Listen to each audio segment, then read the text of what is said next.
ዶክተር ደብረጽዮን ፕሬዝዳንት ብሔራዊ ክልላዊ መንግስት ትግራይ ኮሆኑ እንድግፍ እሺ ነውርድ ተቃውሞ ዘለዎ ተቃውሞ ሓደ ሰብ ድምፀ ተዓቆ خلتلو ስለዚህ በሓደ ተቃውሞ ድምፀ ተዓቆን ብዝተረፈ አባል ቤት ምኽሪ ድምፂ ንፕሬዝዳንት ተመሪጾም ኣለዉ ይቕኒልና መቕፂልና ዶክተር ደብረጽዮን ቃለ መሐላ ከፈጽሙልና ክቡር ፕሬዝዳንት ላዕለዋይ ቤት ፍርዲ እውን ቃለ መሐላ ከፈጽሙልና ብክብሪ ንዕድል أنا دكتور دبرጽዮን ገብረ ሚካኤል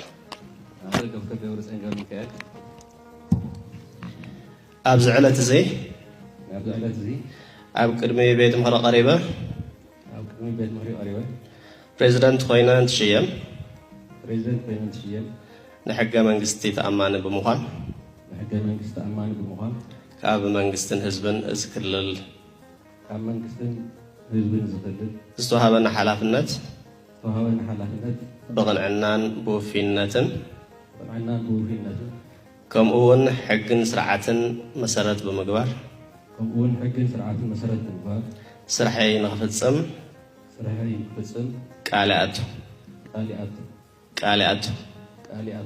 كاليات يغني لي